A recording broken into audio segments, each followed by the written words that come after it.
is Behind the Games from newoverlords.com, where we seek creators of all kinds to find out what's behind our favorite games. With your hosts, Jeff and Seema. This is New Overlords Behind the Games podcast, and from our Midwest studio, I'm Jeff Ilamek. And from our Northeast studio, I'm Seema. Today, we're joined by John Gust, one of the studio leads at Stormhaven and executive producer of a brand new MMO, relatively new, called Embers Adrift. John, hello. Hi, thanks for having me. Appreciate it. Thanks for being here. Anyone who knows Seema and I know that we are MMO fans. We've been playing MMOs forever, and yeah. Seema, literally forever. Said in the pre-show. That's literally, not figuratively, probably since the invention of MMOs, even before graphical MMOs. Right. So any kind of online computer MMO, we've probably played it or played adjacent games to it. So when I heard there was an indie studio that was making an MMO and self-publishing an MMO, I thought in my head, wow. That's quite an undertaking. It ambitious sure project. Very it's ambitious. kind of like the holy grail of game development projects in my mind, because MMORPG, the idea of a persistent world and getting to be the creators of a persistent world where people will come and live part of their life, at least for a little while. Yeah. Hopefully, long Well, while. no, that is a big part of it. It's like you don't play through and get to the end and then it's over. Right. And Yeah, I think yeah. that's what makes MMOs and RPGs really, really special. Agreed. So let's start there. Let's start with describing the MMO, because I have been playing it. I've got my level 8 or 9 now, maybe almost level 10 Warden. We'll talk about what that is. But John, so why don't you kick it off by describing the MMO? We'll toss some of the features back and forth, and then we'll get into like the origin and the backstory and how this all got started. Sure. Yeah, absolutely. So Embers Adrift is set in like a medieval, realistic sort of low fantasy world. And you are a drifter who's come from the southern kingdoms that are kind of falling apart, and you're seeking a better life. You've crossed the Darklands.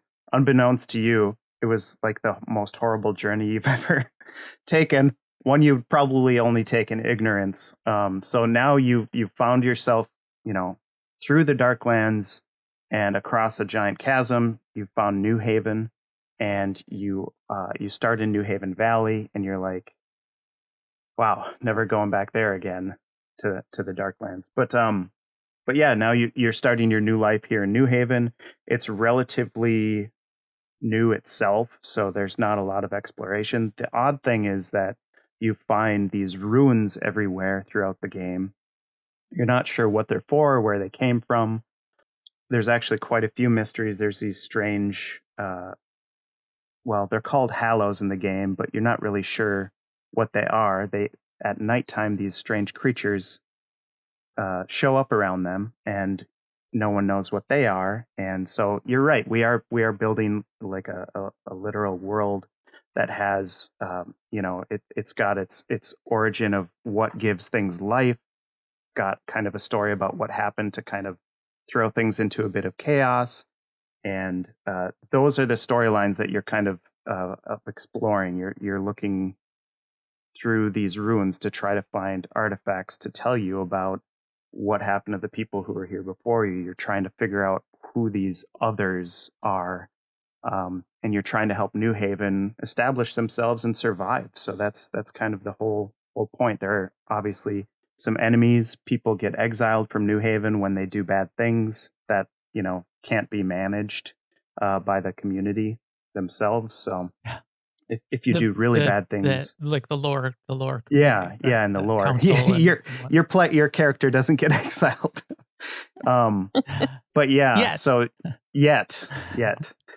So yeah, you have your humanoid enemies, you have all your monster enemies and stuff like that. And things seem to be fairly realistic, but there's something off about the world. There's something strange going on. You start to notice weird growths on some of the forest critters. You start to notice some weird some weird evolution going on, and you're wondering what this stuff called Ember is and why these Ember rings heal you. You're not sure. So the academy is there in New Haven, and they're a group of alchemists. They call themselves philosophers when they're studied enough, and they're trying to figure out what is Ember and what does it do to humans and how can they use it for their benefit. So you're trying to assist them, and just in general, you're trying to survive. So yeah. So the game itself is relatively sandboxy to some degree. You can get in there. You're not railroaded into, okay, you got to go do this thing.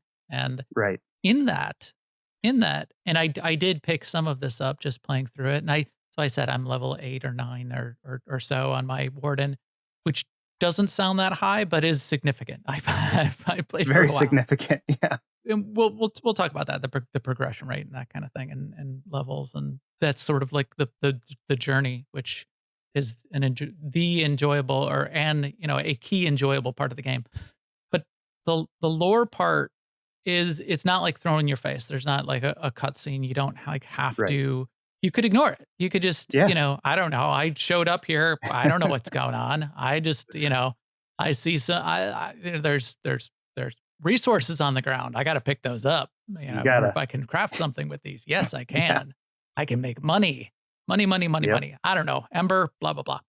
But I noticed in the Discord and in a couple places, there is the community is discovering the lore along the way. Mm-hmm. And Exactly. people are debating it and asking questions and coming up with their own theories about I love where it. things are at and where things are going. Yep. So that's got to be really, really fun for you guys, I would imagine. Super fun. Yeah. Watching people, get close to the, what we're thinking on our side, watching people kind of get close to that is pretty exciting, and seeing people get superstitious about things or not, or like more realistic about things, and like trying to figure things out. It's pretty fun to watch it go by. And that's what we really want to offer people, right? We're not necessarily like, okay, here's a chunk of content, go kill everything and see if you can overcome it. It's really more like, here's a world, and in this world, do the quest to kind of discover things about the world. And, as we go forward, we're going to be obviously just creating more and more content for the players. The goal isn't really to have necessarily, obviously there's a lot of this too, dungeon A or B or C that you see if you can, throw yourself at it and overcome it. That's a big part of what we're doing too, but we're also telling stories, right? So we don't want to force people to necessarily do quests. So the main driver of experience in the game is not questing. You get experience on quests by killing the things that stand in your way. So really, the thing that gets you experience is going out into the world and experiencing it, fighting things, and getting through certain parts of dungeons to get certain objectives on your quest and whatnot. But quests, obviously, they give great rewards, but they're not, part of that reward isn't necessarily the experience. You can get just as good or better rewards through rare mobs that you find along the way too. So yeah. I didn't pay attention close enough to notice that quests weren't giving me experience, but a lot of, I guess this is a good lead into this part. The game is very focused from an MMO mechanics perspective on grouping, because as you go out into the world, or as a quest tells you to go say, hey, we lost some tools. It seems like these spiders have taken our tools. They're off in this area. Can you go, can you just go grab those? Right. Yeah. All right. I'll go grab those. And the system, it's very lightweight. There's no like exclamation points saying, here's a quest and you got to go pick up a quest. So you could just ignore that. You could just go kill spiders anyway. Absolutely. Because you feel like it, because the spiders are terrifying and they keep trying to eat your face and you just want them all dead. Right. which might be the case. But the way the system works with all of the mobs is there are the chevrons, which is just, a small little marker on the left. It's sort of like the upward caret, and a 1 chevron, 2 chevron, 3 chevron, which sort of is an indication of how tough they are. And anything over 1 chevron typically takes more than one person. So unless it's significantly lower level than you. Yep.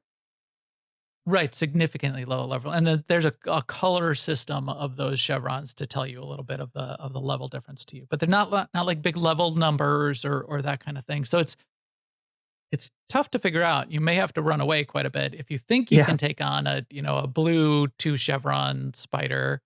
Maybe you can't because it stuns you. Okay, this is Yeah. exactly what I've been doing most Yeah, recently in yeah. the game. But it forces you to group up with people, either just because there's a place you want to go or because a quest directs you in a direction. And most of the quests seem to direct you into places or towards destinations that will make you want to grab somebody who's either local to you or shout out in general chat and say, hey, I got to go kill these spiders. Anybody want to come along? So Right, talk right, to me about exactly. the grouping, Sure. uh, you sort of your grouping objectives and how much grouping you expect people to do and what they do when they're not grouping. Yeah, yeah, absolutely. So we do have a big emphasis on grouping, specifically because we find that overcoming challenges with people is, what makes great memories, right? When you can't do something on your own and then you go and you find a group of people and then you go up against this challenge and you overcome it, maybe by the skin of your teeth. It's quite exciting and it makes for great memories and a great experience in a game.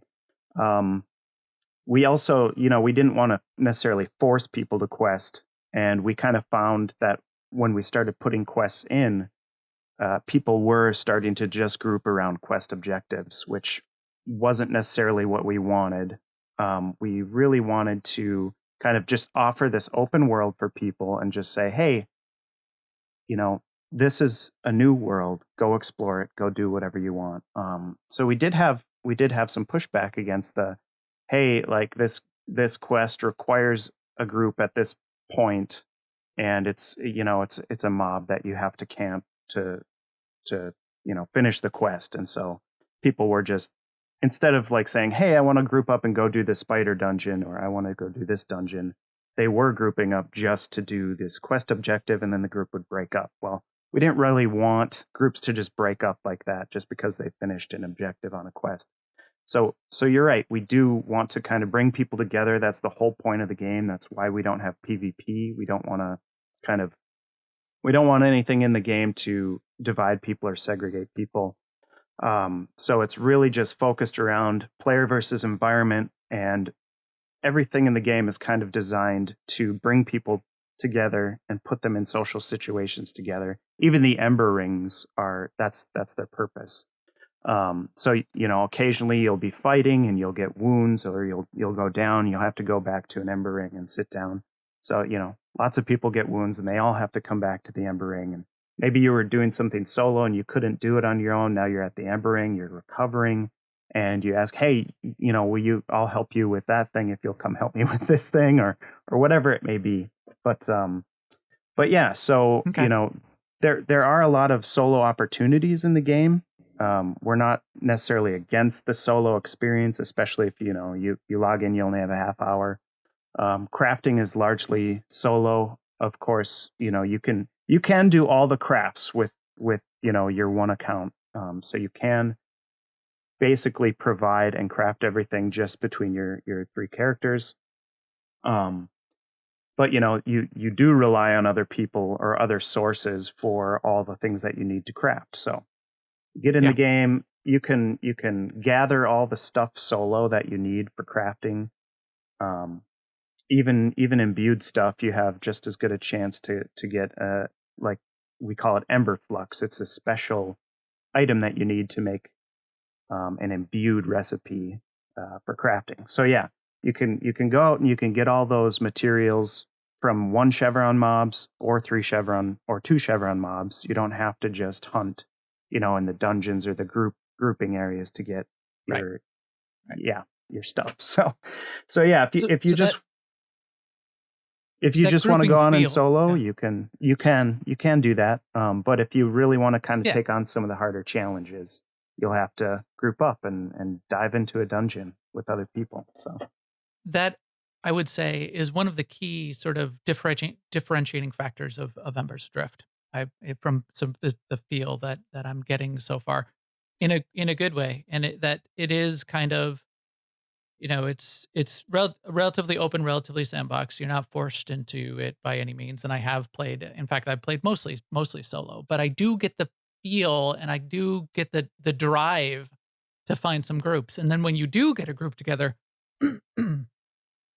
as you said, it it does sort of feel designed to keep the group together. And when the group ends up falling apart because we completed the main objective most of the people wanted, Hmm. you do miss it because keeping a group together, grinding mobs, and especially there's a lot of grinding that goes on Right. to get your levels, and in again, an old school fun way, the having just a spontaneous group that just keeps on going, keeps on going, keeps on going is really both interesting from a progression perspective and then from a social perspective. Now Yeah. you got other people around and you sort of like see what they're doing and you see and they're helping you out and they're healing you and you don't have to be running back to running away from mobs constantly, and because it is designed to be, I would say it is difficult to solo. Yeah. You Yeah. you do need to find the areas, stick to the lower level mobs, be careful when you do accidentally aggro a higher level mob, and you do kind of miss out when you see like the big named or the big, I saw this big giant bear, and you Yeah. mentioned with like mutations, and so there's this big giant bear and it's got like this weird mutations, but it's red to me and it's 3 chevron, and I know it's going to need a relatively big group. So Yeah. I It gotta will like eat your steer way face. clear. I gotta run away. I can't like go in that area now because there's this big giant bear there, and they will chase you for a while. Hmm. Yep. You can run away from stuff, but so I get that feeling of this being central to the design, and I Yeah. think that's really interesting. Yeah. Yeah. It's one of the things that we find is missing a little bit in the genre these days from more modern MMOs, and so we wanted to kind of provide that aspect of MMOs that we feel has kind of fallen by the wayside. We are a niche product. We're not trying to be a WoW killer or anything like that. We're not trying to appeal to like this giant, massive, 350 million plus MMO player market. We are just trying to provide an option for people who kind of miss those kind of game designs. And we think, so far so good. There's plenty of people who are really enjoying that and looking for something like that. So yeah, we think, from the feedback we're getting, we think we're on the right track. Yeah. And we'll talk a little bit about that too, and some of that origin of what inspired it. But let's finish by like enumerating some of the features of the game, just so people have a complete picture in their head. There's grouping. There's sort of like open world. The dungeons are not instanced, right? It's That's all. right. I mean, I haven't come across one that's instant yet, but so it's sort of Nope. like open world. I'm going into Central Veins, like, going down and like just, checking it out. I haven't been all the way through Central Veins yet. I've poked my head in there, but again, Hmm. solo, didn't have a group, Yeah. need a group. Crafting, gathering. So gathering has its own progression separate from your level, so you're sort of progressing your gathering, and you need to complete, what you get 3 profession slots? Is it Yeah. 2? Yep. Yeah. But you need Yep. to get some progression in one before you get to pick another, and then you get some Correct. progression in both of those before you pick the third. Hmm. So then there's the gathering side and then the crafting side, as you said. Uh, just describe for just a second, because I thought that was interesting, your vision for where crafting fits with items that you're getting from like quests in the world, and where the best items come from, and sort of where that difference is, because that's a Yeah. good differentiator. Yeah. Yeah. It's a tricky thing to design because you have people who really, really love crafting, or people who just don't want to craft and they're just adventurers. So, we kind of had to take a hard look at like what is the core game loop of Embers Adrift, and it really is this adventuring side of things. So it's a lot easier to get crafted gear. Of course, you do have to find the Ember Flux drops off of creatures throughout the world, but you find these imbued recipes in the world. You find the Ember Flux that allows you to create the imbued recipes, and then you can create these imbued items that are really, pretty high tier items. So Pretty high. it kind of, there's steps, right? So you get your common, items that drop in the world, but then you get, regular crafting gear that's pretty close to that stuff. And then you get these imbued items that are like a really pretty large step above those. And then you've got quest items that are just, right pretty close, maybe a little bit above the imbued, comparable basically.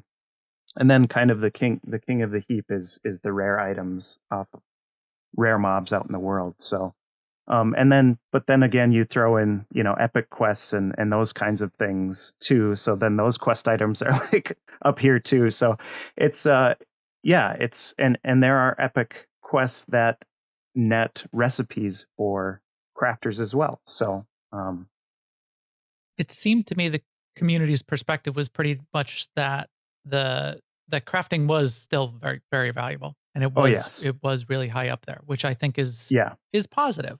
Yeah, it is definitely. positive, and so many games aim for that and fall short. Right. Well, that's the thing with crafting is like you don't want to dump all the time and effort into crafting if it's not worth it. We wanted to make it worth it. We wanted to definitely make the crafting experience worthy of their time, and we think we found a pretty good balance. Of course, it's not perfect, and other games will do it differently, and that's fine. But for us, and our world and our time put into things, we think that really investing in crafting should be a worthy endeavor, and it is. One twist on that, which I thought was interesting, and I even over the course of the past week saw some debate going on. I don't know if it was in the Discord or in World Chat, was there's no auction house. Right. So yeah. In my mind, there's two sides to this. One is that does make things difficult, even for crafters, to try to get their goods out there. But on the flip side, it creates a social environment. Right. People do need to get together and trade their items and ask someone to make something and bring some materials together. So what is your vision there? Do you think that vision might change over time? Where does that piece of it stand? It's possible that might change, but we're really trying to hammer home this idea that Embers Adrift is about community and it's about interacting with other players. So we don't want to just rush to an auction house because that kind of takes some of the interaction out of it. We are considering like, okay, we'll put in like, and I'm not saying we're doing this, but this is kind of what we're discussing right now. We'll put in a mail system where if you're selling your wares, and we did just put item linking in, so it makes it a lot easier to just link the item and say this is for sale, and everyone can see the stats, and that's great. But people still interacting with each other to sell things, but then maybe allowing you to use a mail system to get that item to that player, so you don't have to necessarily stop what you're doing and then run together and meet up and exchange the item. So we are considering something like that. You'll find that with the dev team, we are very careful about what we do. We don't just take the feedback at face value. We really want to distill it down to the golden nugget that the players like. What do they really want? What are they really looking for? Game design is super tricky. If you change one thing, it can mess up a whole slew of other things. So we really want to kind of just distill things down, really come to a very thoughtful design result or answer to a certain problem. We're not going to just like jump to an auction house. So the goal in general is to keep players interacting together. And that being said, we may make it easier for you to transfer the items through like a mail system. One of the things that I love to see happen, and it's rare when it happens in a really effective way, but I love to see that in a sandboxy kind of RPG, MMORPG environment, when the community solves these kinds of problems, and they could, like in this case, you could have some enterprising,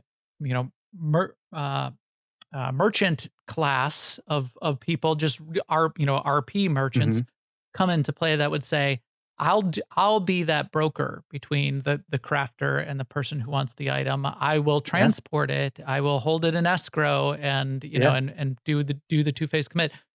You can have that thing organically happen. The dev team could also potentially, as you're saying, put in some tools to maybe make that happen. Maybe make like, you know, like a package item that could be packed, that can't be unpacked except by the recipient, but the merchant could transfer it for, you know, for a tip or something, or drop boxes that work in some way like that. I love though that, again, promoting that idea of social, and then when that kind of social environment spawns these third-party player created systems, that's when things get really, really interesting. So 100% agree. Yep. Tell me about day and night, because this is a hot button for me in a lot of games, and I it's always pros and cons, and I do rage against the night. I rage against the dying of the light. In most games, I've written like essays on this in game development forums of why night is terrible, but there's a couple mechanics which make it interesting here, like the torches and stuff. So describe the day and night, and sort of your vision there. Yeah. No, it's a pretty highly contended mechanic in our game. Not contended. People either love it or hate it. We do have a slider in the options where you can make night a little bit brighter, or you can keep it really dark if you want. At either setting, though, it's super helpful to have a torch. And the reason that we want players to kind of be in this environment where night and day has significance is because, you know, things are different at night. Things are typically more dangerous at night, even in real life. And like I said, we're kind of like a realistic type of game. Not obviously, it's still a fantasy game, but you know, it's right. It's you know, we are trying to bring elements of, you know, real life into our game, and so night being quite dark is one of those aspects. But in that same breath, light is also very important in our game. So the whole point of the night and day, well, not the whole point, but a large part of it is so that you can see players with their torches out in the distance. You can, you know, see light in the distance and get that feeling of hope, you know, that feeling of like, oh, there's a light, like there's a heading, like, okay, I'm going to head for that light. Like, and it doesn't always result in a good outcome, right? Like sometimes you run into a mob that's carrying a torch, or maybe it's a guard and you're like, oh, I'm saved. Town is nearby. Like, this is a guard carrying a torch. Or maybe you're like, oh, nope, that's an exile who's carrying a torch. I better not get too close.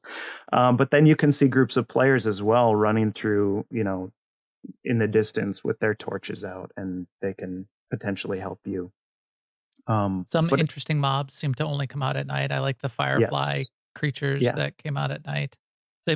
The part of night that I don't like, which again, if there's a reason for it and there's mechanics around it, then I tend to either put up with it or like it. Yeah. And in this case, I'm more on the like, you know, put up, like sort of somewhere in between there. Yeah. Because the downside, I'll get to the upside in a second, but the downside I think is it's a beautiful world. I want to see the world. Mm-hmm. And I've played these MMOs where the night has no other purpose than just being dark.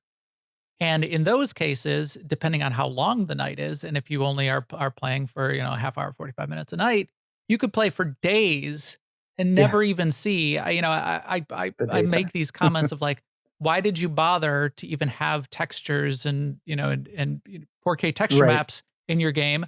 Just make everything grayscale. You only needed 16 colors for this game because it's night and you never see more than that. What you've done here though with the torches and I started to see this when I was grouping with people. There's a few different kinds of light sources. There's torches you carry and lanterns, and then there's the ground torches where you can sort of like set up a killing zone where you're using light in interesting ways. Different things happen at night. Different creatures come out at night. So when there's a rationale for the night, things do tend to get interesting. It's still pretty dark, and it's hard to see. Yeah. I mean, immersion is a huge goal of ours in our game. You know, we don't want to just throw people in a world where they can go fight fantasy creatures. We want to immerse them in the world. And so being prepared for your adventures, both at night and day, and if you're going into, let's say, a dungeon where you're only going to have like cracks in the ceiling that let some light in occasionally, or some, you know, algae or other bioluminescent things that give you light, you know, it's really important that you plan for that and you bring ground torches.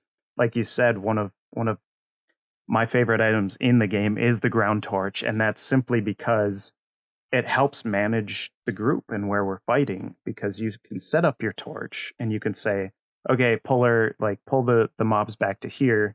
And, you know, I set the torch up around the corner so that we're out of line of sight, and that if we're fighting, we're avoiding, you know, any pathing mobs that might, you know, see that. But in the same breath, when you have your torch out, you're going to be more noticeable for mobs. Mobs will notice you more. You'll have a greater chance to be seen and attacked if you have your torch out.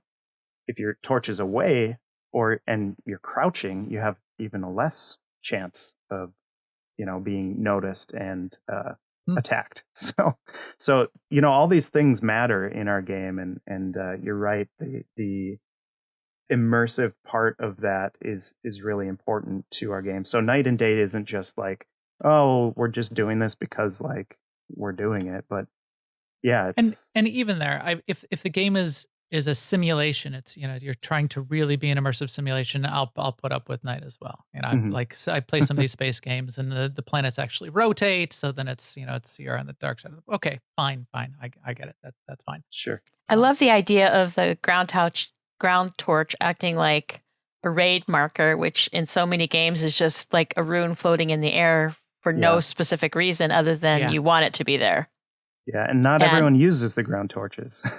Which, you know, I think that, well, you're missing an opportunity here. Well, there's no tutorials. There's no there's nothing really in the game, and I don't know if this is yet, or the community, again, another opportunity for the community. Part of the immersion. Sort of like, you know, bring people together, come up with these strategies, have them both be evolve, but there's mechanics in there which you're supposed to discover.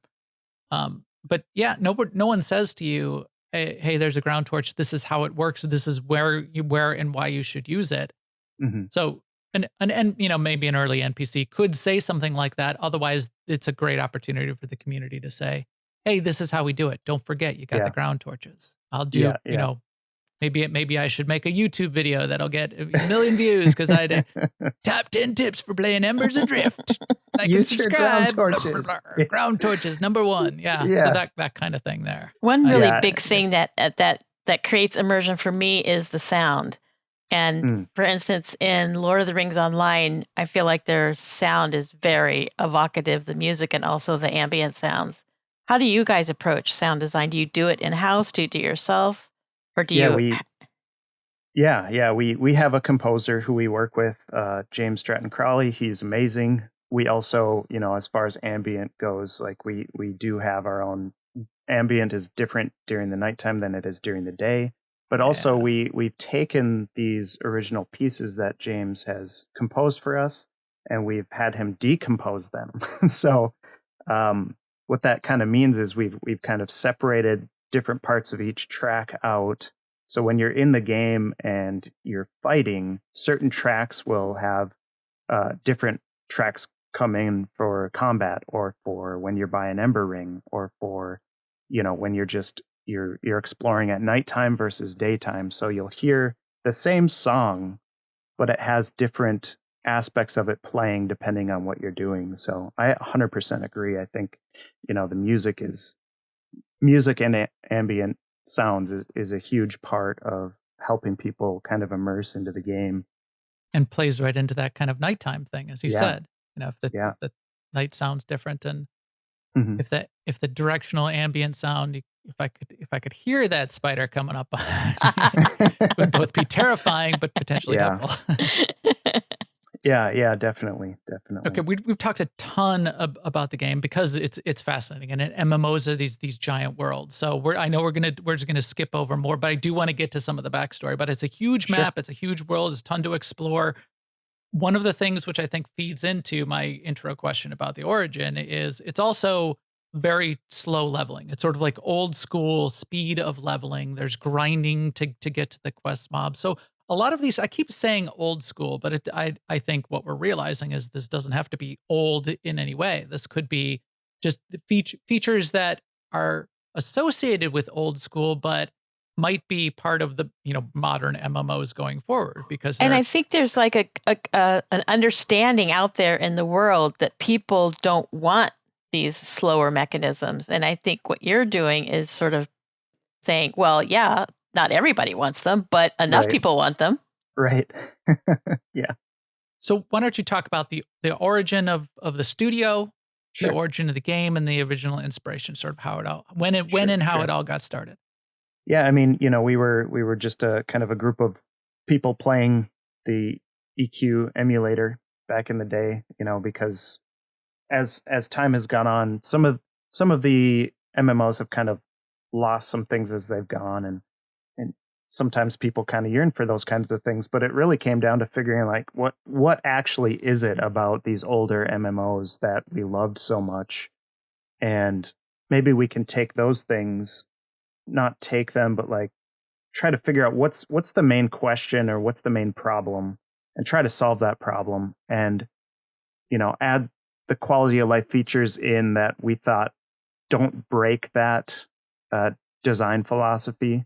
So what things can we what modern technologies or quality of life features can we bring in to an MMO that kind of preserves this design philosophy that we wanted to bring to the modern market, right? So it's been a really tricky balance, and we do think we've found a pretty good balance. Obviously, MMOs are always being created, and they're never quote unquote done. So yeah, it's an iteration, it's a process. But yeah, so we were this group of players that just we wanted a new MMO to have some of these design philosophies that we missed, and it just kind of ended up us like starting this passion project, and just started kind of gaining traction and getting bigger and bigger, and eventually we thought, okay, like we can do this. So and when was that? When did you guys sort of kick that off? And how many of you were you at the start? Oh boy, reaching back into the archives, we started the thought process or asking these questions back in like 2014. Okay. And eventually came to the thought of like, well, there's some tools out there that we can use. We might as well start messing around and see what we can do. And so by 2015 we had founded Stormhaven Studios, and the rest is kind of history. People came, people went, and eventually we had a prototype together, and we started pitching it to investors, and investors came on kind of slowly, and we were able to kind of hire people on one at a time. And so it really is truly a bootstrapped project. It was I don't think we got our first investment until like 2018. So ultimately it was a very organic process, and it really is all about passion. All the people on the team are just really passionate, and they're self-motivating, and they're really amazing, brilliant people. It's like what we've been able to do on the small budget that we have is, I think, a miracle. I think so too. And that's really what drew me to even hearing about the project, because it's an MMO, but it's an indie team. It's a small team. You're self-publishing too. So if you're self-publishing, you're not in Steam. You've got and we'll get to this too, your cost model, but it's not like there was some big publisher that threw a whole bunch of money in there. You sort of slowly had to grow it up over time. That just sounds really both difficult and challenging, but also inspiring because it just, as I sort of said to kick it off, being part of that creation of a world like this just sounds amazing. It's a dream come true. Some might say it's a nightmare come true. But it's been extremely arduous and wonderful, and all the good and bad. So yeah, I guess we've been approached by several publishers, and we've ultimately turned them down because our goals didn't necessarily align.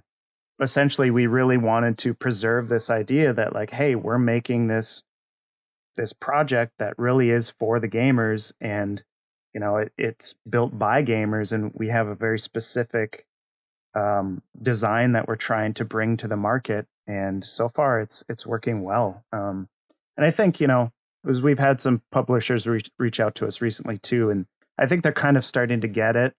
Okay, this game's kind of here to stay, and they are attracting a certain audience. And we do really want to push as much as we can self-publish wise. I don't know that we'll necessarily go to Steam.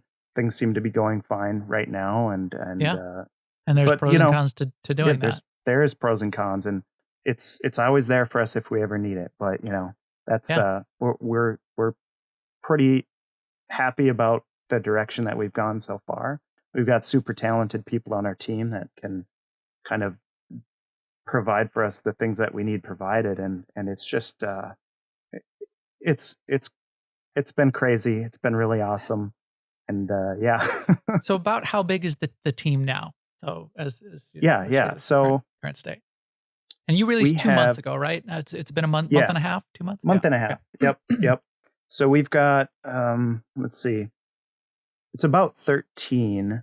We've got a couple of marketing people that are kind of part-time. We've got a bunch of full-time people, and one or two other designers or artists that are kind of part-time as well. So we've got writers, we've got artists, we've got tech, we've got marketing, and our community manager Eloa, who's fantastic. So I mean, we're a really small crew, and we're trying to kind of roll out these special moments, I would say, as we go forward. So we're not a typical MMO either, right? We're trying to build the world with the players as we go. We're not necessarily, we have all our plans kind of set, but we also want to allow space for the players to kind of get their hands dirty a little bit, and help the team decide what should come next, or what we should focus on, or they've got some ideas about, oh, this would be really cool to do this or that. So we talk a lot about what the community is saying in our development meetings. So it's really cool to kind of have that relationship with the customers. That's hard to maintain. Super hard. Yeah, it's a lot of work. Yeah, and it'll be interesting to see how far you can push that and how far you can maintain that, especially as the community grows. Because right. it becomes an issue of scale at some point. But as it stands right now, you all seem very involved with the community, very visible to the community, interacting in the Discord. Eloa, as you mentioned, Eloa is live in the Discord. She's chatting on there. Seems 24 hours a day, 7 days a week. I was in there over the weekend, and I see Eloa answering things in World Chat. She's in Discord, and then I come across her in the game. Mm-hmm. And then it was a week ago. She speaks up in World Chat and says, "Hey, I'm going to kill some spiders. Does anybody want to come along?" So to have like part of the studio team, part of the the community manager in there live with the community, I think matters.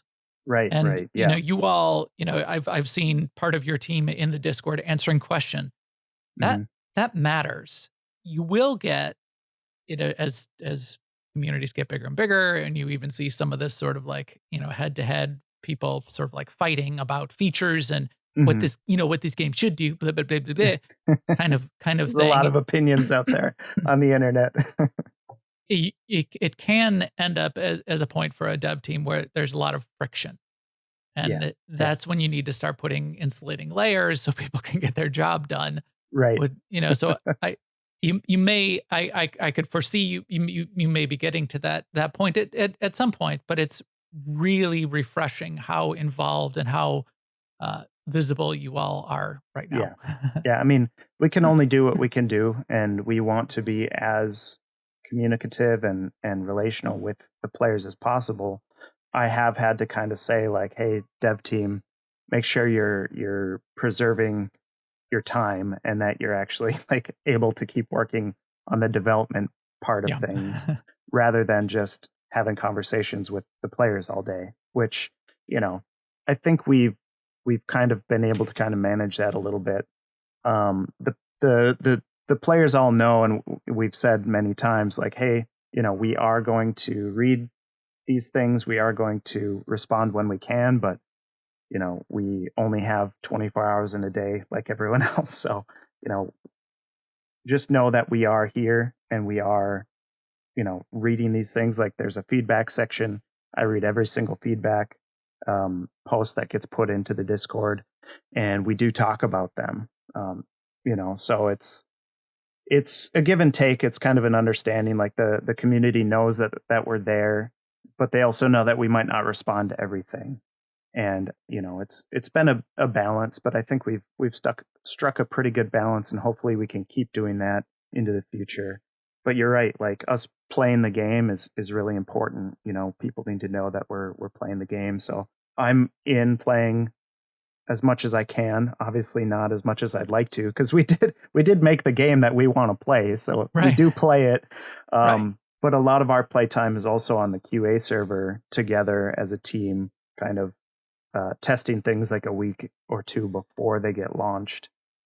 So we have like 3 days a week that we have scheduled play times where the devs get together and play, which is really, really good, because we need to make sure that, we're playing the game and we're experiencing the same things that the players are experiencing. We're doing the quests and we're feeling those same pain points that the players might be feeling.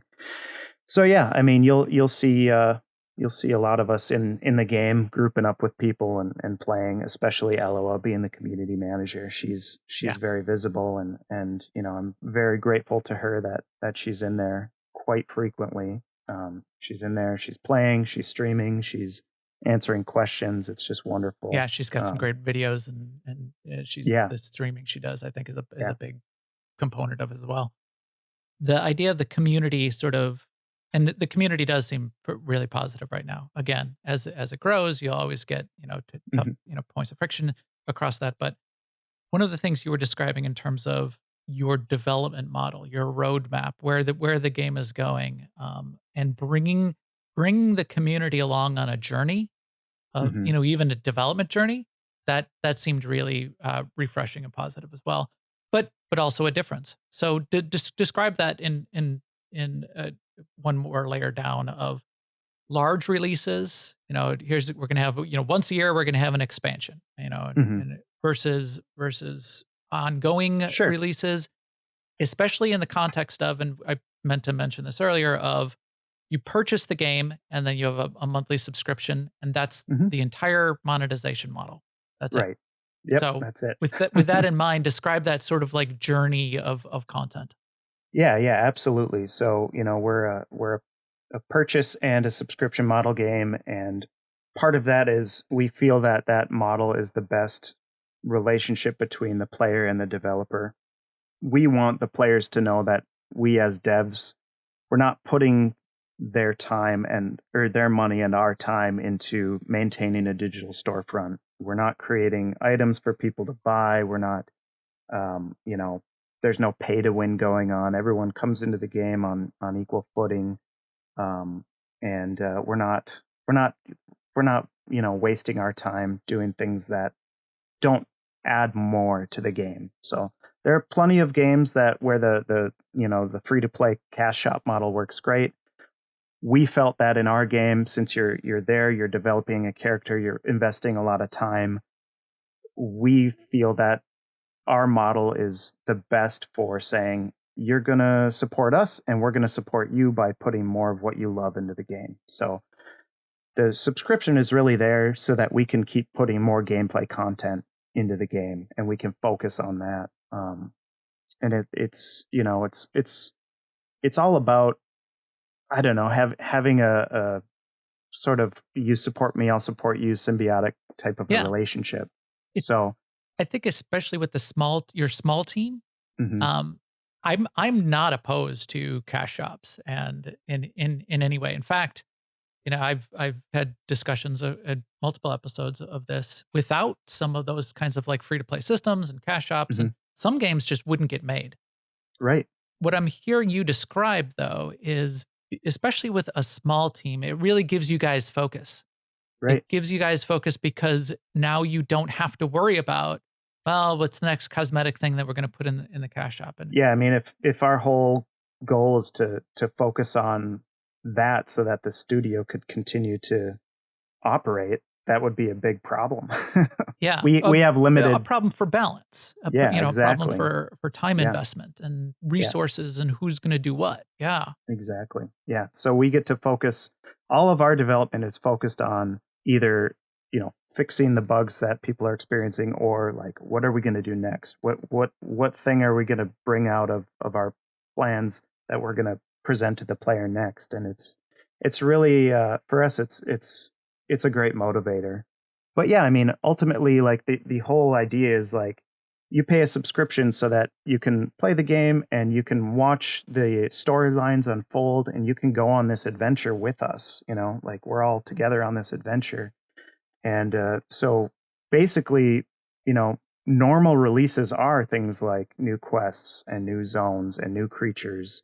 We will frequently have in our patch notes a preview of a creature we're working on, or we've got kind of a roadmap of, here are the zones that are currently like in progress. We're filling them with creatures or with quests, or their what does their timeline look like for how far out they are and stuff like that. So running a live service has been challenging in that things come up and we can't always focus on the roadmap as much as we intended to or whatever, but we're ultimately providing what the player needs, and that's a smoother experience and more gameplay, and that's what the whole point is. And that's continuous drip of content is exactly. sort of your target, and not like those big once a year release kind of. Right. We're not asking people to wait a year or two for new content to experience. We're hoping to just continually roll it out, and that's fun and exciting. And the other cool thing about that is, with these smaller bits of content, you get more of the story that comes through as well. And so as we talked about, like, the others that kind of spawn at night, and they're these kind of creepy, cloaked figures that have ember coming from their faces. And you're like, what is that? Okay, well, I haven't run into one of them yet. I think I would have run away screaming because I. Yeah, well, if you ever see one, try to run to it and see what happens. Okay, challenge accepted. But yeah, no. So players have kind of come to this understanding of like what those creatures are, and they're kind of conjecturing like, what are they doing in the world? What is their role? What are they? So now, in the next. I don't have an exact timeline for when, but we're going to be telling or showing the player more about what those creatures are in the world. So I'm really excited for that kind of thing. So, the quests are there. They're not required. There's only like 2 quests that are basically required at this point. And that would be, your specialization quest when you get to level 6, and then I guess this is technically not required, but your Emberstone quest, which, allows you to gather ember so that you can use the fast travel points. But I guess if you don't care about fast travel and you just want to run everywhere, I suppose at this point you don't have to. You may want to do it because as time goes on and we unfurl some of these interesting aspects of like the academy asking you to go and do more research on the ember, you'll get to use that ember essence for other things. So you're really going to want to have that ember essence available to you. So I guess I would kind of say it is required because some of our 30 plus stuff is going to be utilizing more of the Ember essence for more than just fast travel. So makes sense. But as far as like big content releases, that would be stuff like, okay, we're gonna implement like a big feature like fishing or housing, those kinds of, well, actually fishing probably wouldn't qualify as like a big, that's just going to be put in. That's big. It's big. Yeah. Fishing is it's big. Huge. It's huge for people, for players, right? Like I love fishing, don't get me wrong. Yeah. But it's not on the scale of like, hey, let's put housing in the game. So those are the kinds of things, like if we talk about like a big content release, it would be something like housing or some other mechanic that isn't necessarily required for the game loop. But it is, a big feature that we want to give in addition. So if there were to be some sort of expansion or something, it would be something like that. It wouldn't be gameplay stuff. It wouldn't be, more zones or more dungeons or more quests. One question I had, because I was surprised when I heard, I was asking about like role playing, and there's role playing communities already starting up and that kind of thing. And I heard that there's a couple other sort of like side player discords out there in multiple languages, like in Italian and in Polish. Have you done any localization? Is localization something you're looking at doing? I mean, that would potentially be some extra work and feature update. Right. That would be like a future update thing. And it is kind of a sector that we would want to grow the product in. And, it would be like a growth strategy for us too. But it's not something that it's not on our plate right now. Right. As far as like, but you're already global, which is interesting. So it's, yeah.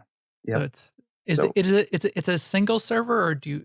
It's single server. Yep, it's a single server. We do have some instancing tech as far as like, okay, all the zones and dungeons in the world it's all open, right? There's no instancing, but when, just for performance reasons, when one zone, let's say, gets kind of full and we want to avoid the clients having trouble, we will open another instance of that zone. So then sharding, kind of exactly. approach. Yep. Makes sense. All right. Well, I love this idea of the community sort of like coming along with you. If you were to look out, say 3, 4, 5 years, you're moving along, the community is moving along, the story's moving along. What do you sort of see out there as sort of like the future for you guys? The world is designed so that we can continually grow it, right? So the players right now, they know kind of the borders of the map show, okay, well, there's Red Shore Forest, and that's kind of the furthest north that people have been able to explore. So come 4 or 5 years from now, that's not going to be the border of the map anymore. There's going to be a lot more zones. There's going to be a lot more content. Hopefully we will have plenty of players and, I guess, resources to continue, and we'll have just as much content as, let's say, like a AAA company has. Like we want our world to grow and to be bigger, and all these quests to continue to tell the stories. So yeah, I mean, you may find new civilizations in the future. You may find, that you have unlocked a new race that you can now create another character in a different race. Or you may find that Ember really is so much more powerful than you ever imagined, and now you can do all kinds of crazy things with it, and you can kind of see that already hinted at in some of the quests about the others and about the ruins that you find throughout the world. They could use Ember a lot more effectively than the players can right now. So, yeah, I mean, to us, it's like you said, it's a never-ending adventure. It's an open world. We can really go anywhere. I mean, we have a lot of our own plans, but we're not naive enough to think that, those are where it ends, or that's all we, The best laid plans don't survive first contact with the enemy. Exactly. So, yeah, I mean, we're and maybe even we'll move back south into the Darklands. Maybe we'll go back to the Southern Kingdoms. Who knows? These kind of things are on the table. More races and stuff are on the table. So we're just looking to continue the story and tell the story as we go. Obviously, we'd like to grow as a company, grow as a product, do lots of all kinds of things. As you grow and you get new players, which are going to come in at level 0 or level 1, how easy is it to group with your friend who got you interested in the first place, who's now a level 9 or 10 warden? Can you play together? Absolutely. So we don't have like a mentoring system where you like de-level yourself or anything like that.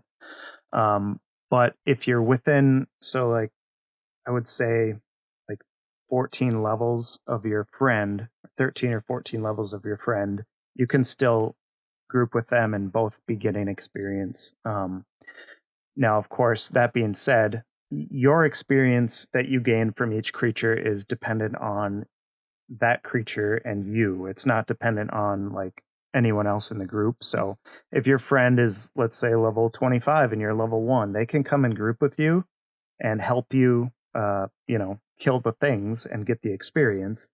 They won't necessarily always get experience if they're fighting gray mobs, but they can certainly help you through that journey and kind of catch up to them. So you would get the same amount of experience than that you would had you killed it solo? Exactly. I actually like that better personally than mentoring systems. Yeah. Yeah, I mean, we'll see. It kind of maintains the world. It helps the world stay how it is and stay dangerous, and it doesn't allow you to have as much, I guess, like, mold the world to you.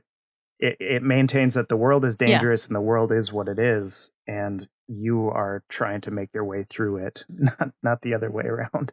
But I also like that progress for the character that has leveled, that when they come back to their roots, the same things that were scary now are not scary. So right. Or maybe the things that were really very scary, like the bear that you encountered, now that you're higher level, you can actually get revenge on that scary thing if it happened to kill you or whatever. Yeah. I mean, that's what you lose with like level syncing type systems. Right. Yeah. Right.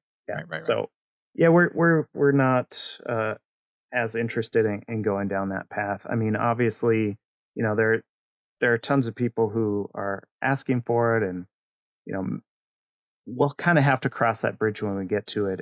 If we get one section of people that have played and they're all level 50, and well, now we've got this new update that comes out and there's tons of level 1 people, like maybe we'll have to address that at some point, but I don't know. I don't know if we'll need to.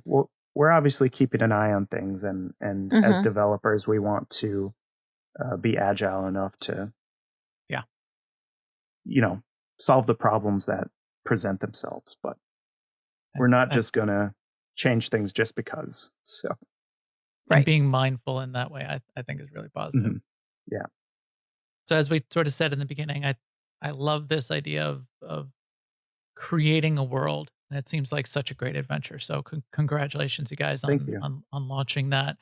I was in the game. I was stealth asking around a couple questions to see if like the community had any burning questions about the studio itself. Nothing too big really surfaced. Only one did, but maybe I'll ask you if there's anything they should have asked. But the only one that did was, even though you're all virtual, it was like, what's the favorite snacks of the studio in the break room? Which sounds funny, but we've had that come up with multiple studios of like people dying to know like that kind of like personal details. So answer that one to the best of your ability, and then what else should they have asked, just to sort of wrap it up, close us out here. Sure. Well, the cool thing about our studio is any burning questions that people have, they can just come into the Discord and ask us. Right. Yeah. You guys are all right there. Right. We also have like a community chat time where like a bunch of the developers, not all of us all the time, but like on Wednesday nights at 8, we get into the Discord chat, and anyone who wants to come in and talk with us can talk with us. And same thing on Thursdays at 2. We jump into the Discord chat, and we're in the voice chat with people, and anyone can come in and ask us questions. So yeah, if you have other questions that you come up with as you're listening to this, players or potential players, feel free to join us. But yeah, so snacks though. Yeah, I know tea is a great comfort for many of us. I myself am a coffee drinker, but Eloa Me and too. yeah, and Bobby, they really love their tea, and yeah. So tea is a big one. But yeah, I myself am kind of a coffee drinker. I used to drink a lot of Coca-Cola, but those days are slipping by the wayside a little bit. Right. Now that I think about that, I've got tea on my hot bar, because you can have a drink buff and a food buff. I've got tea on my hot bar in the game. So, yeah, absolutely. Deer leaf tea. Yeah, because for some reason leaves are growing on the deer. I wonder why and what that's all about. But okay, here we go. We may find out someday. Teaser. little teasers, little hints. Yeah, that bear did look terrifying. It did have weird growths coming on its paws, and it did make me think something was going on there. All right, well, this has been amazing. I'm having a lot of fun in game, and it's just so inspiring having an indie studio. So as I said, congratulations to you all. We're going to be along for this journey as well. I'd love to see where this kind of thing is going to go, what my warden's going to be able to do, and you've really piqued my interest on more of the lore, which I had only scratched the surface on, but was starting to get. So I'll be really interested to see where that ends up as well.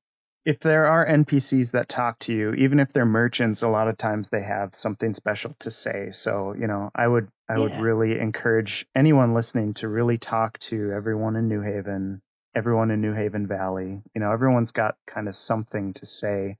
And then different events and holiday, stuff, we will throw NPCs in that kind of have like a rare tidbit here and there. So yeah. Definitely, and then jump in the Discord and debate it with the rest of the community and speculate. And that's, as we said, that's got to be fun for the developers. Like, oh, they're really close, or I can't believe they figured that one out already. So it is pretty fun. That is it. The big debate right now is: are they called others or are they called Ember Wraiths? And that's a good example of something that Ember Wraiths, the name of these creatures that pop up at night and kind of go from Hallow to Hallow. We never intended to call them Ember Wraiths, but the players started calling them Ember Wraiths because we were just calling them others, and they didn't necessarily know that was an official title. So now the Academy in New Haven calls them others, and some of the more superstitious townsfolk call them Ember Wraiths. And there's kind of a debate even in world about, well, are they others or are they Ember Wraiths? So that's fascinating. That's the cool thing about, how we're kind of going along with the players is, they affect sometimes that lore and sometimes the things that happen in the game. So yeah, it's pretty fun.